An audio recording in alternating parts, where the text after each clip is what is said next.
السلام علیکم ناظرین، دنیا ویلاگ کے ساتھ میں ہوں محمد اشفاق۔ ناظرین، آج بہت ہی ایک دلچسپ کیس ہے جو آپ کے ساتھ میں شیئر کروں گا۔ آپ کو یاد ہوگا 9 مئی کو ایک بڑا سانحہ ہوا اور اس سانحے کے نتیجے میں آرمی تنصیبات کو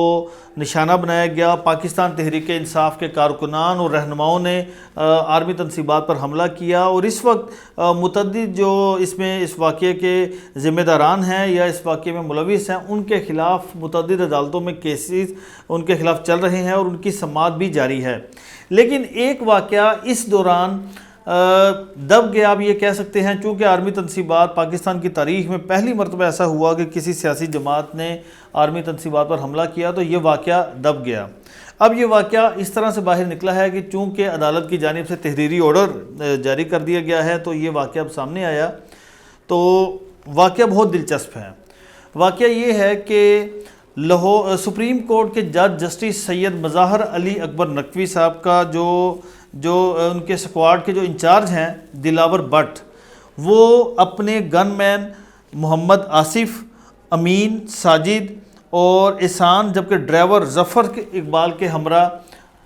9 مئی کو شام 5:45 بجے جناح ہاؤس کے قریب سے گزر رہے تھے۔ جب یہ وہاں پر پہنچے تو ان کی گاڑی پر پاکستان تحریک انصاف کے مشتعل 500 سے زائد کارکنان نے ان کی گاڑی پر بری طرح سے حملہ کیا، ان کی گاڑی پر پیٹرول بم پھینکے اور ان کی گاڑی کو آگ لگا دی گئی۔ اب جب گاڑی کو آگ لگا دی جاتی ہے تو جو وہاں پر مشتعل جو کارکنان ہیں، انہوں نے ان تمام افراد پر بھی حملہ کرنے کی بھرپور کوشش کی اور ان پر پتھراؤ بھی کیا گیا۔ اب ان تمام افراد نے اپنی جان بچانے کے لیے وہاں پر جناح ہاؤس سے تھوڑا سا پیچھے اگر آپ وہاں سے گزرتے ہیں تو ایک پیٹرول پمپ ہے، اور اس پیٹرول پمپ میں یہ گھسے اور وہاں پر پیٹرول پمپ کے جو ملازمین ہیں ان کا یونیفارم پہن کر یہ باہر آئے، اور یعنی انہوں نے اپنا خلیہ تبدیل کیا اور اپنی جان بچائی، اور یوں ان کی جان بچ بھی گئی، اس میں یہ کامیاب ہوئے۔ اس کے بعد جب گاڑی تو بالکل تباہ ہو چکی تھی، آگ لگائی گئی تھی گاڑی کو، تو اس کے بعد دلاور بٹ کی جانب سے ایک درخواست مقامی تھانے میں جمع کروا دی جاتی ہے، اور یہ کہا جاتا ہے کہ پاکستان تحریک انصاف کے 500 سے زائد کارکنان نے ان کی گاڑی کو جلا دیا ہے، تباہ کر دیا ہے، اور ان کو بھی جان سے مارنے کی کوشش کی، اور ان تمام کے خلاف مقدمات درج کیے جائیں۔ اور انہوں نے ایف آئی آر میں یہ بھی کہا کہ موقع پر اگر یہ بندے پکڑے جائیں تو وہ ان کو شناخت کر سکتے ہیں۔ پولیس نے درخواست پر مقدمہ درج کیا اور 500 کارکنوں، نامعلوم کارکنوں کے خلاف یہ مقدمہ درج ہوا، اور دہشت گردی کی دفعات اس مقدمے میں شامل کی گئیں، جس کے بعد پولیس نے متعدد جو تحریک انصاف کے کارکنان تھے ان کو گرفتار کیا۔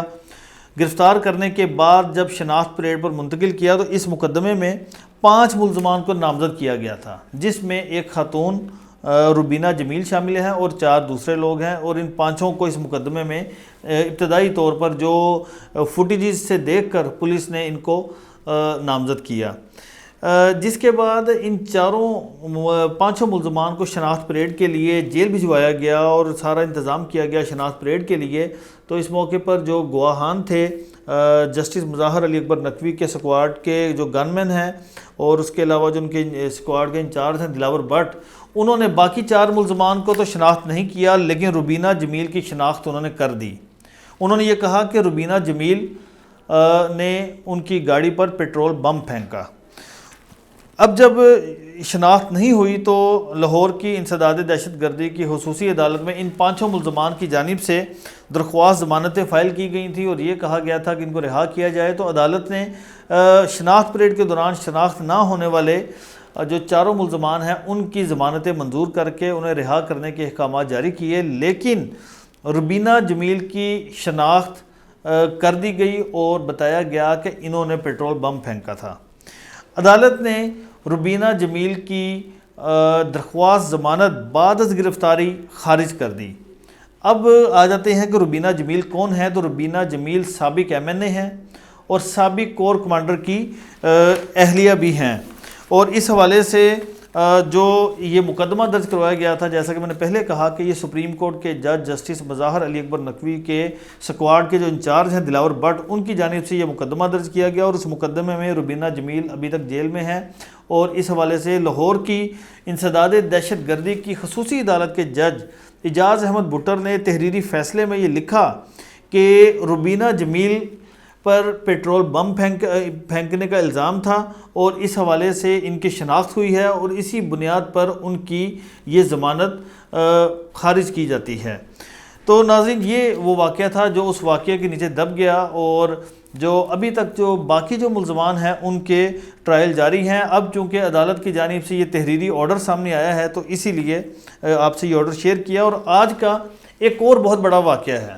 ایک اور بڑی خبر ہے، اور بڑی خبر یہ ہے کہ چیئرمین پی ٹی آئی کے حوالے سے جو جے آئی ٹی ہے ان کی جو تفتیش ہے وہ مکمل کر لی گئی ہے، اور ان کو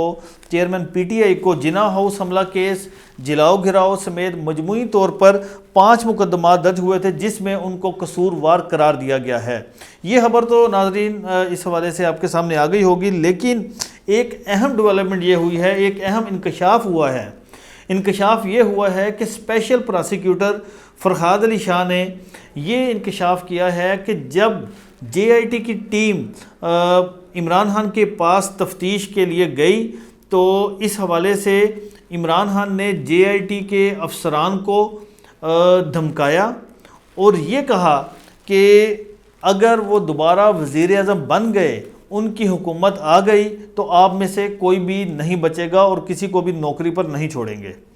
یہ دھمکیاں چیئرمین پی ٹی آئی کی جانب سے جے آئی ٹی افسران کو لگائی گئیں، اور تاکہ وہ میرٹ پر تفتیش نہ کر سکیں، تاکہ وہ اس تفتیش کو مکمل نہ کر سکیں۔ فرحاد علی شاہ نے یہ کہا کہ ان دھمکیوں کے باوجود جے آئی ٹی کے جو افسران ہیں انہوں نے اپنی تفتیش کا عمل جاری رکھا، اور انہوں نے کہا کہ جناح ہاؤس پر حملہ ہوا، جو جلاؤ گھراؤ ہوا، اور اس حوالے سے شہر میں جو فسادات ہوئے، ان تمام کے ذمہ داران چیئرمین پی ٹی آئی ہیں، اور اس حوالے سے تمام ثبوت موجود ہیں،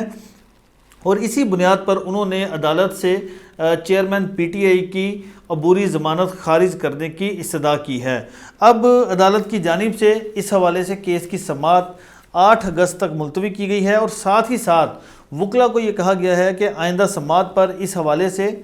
دلائل دیں تاکہ عدالت حتمی فیصلہ سنا سکے۔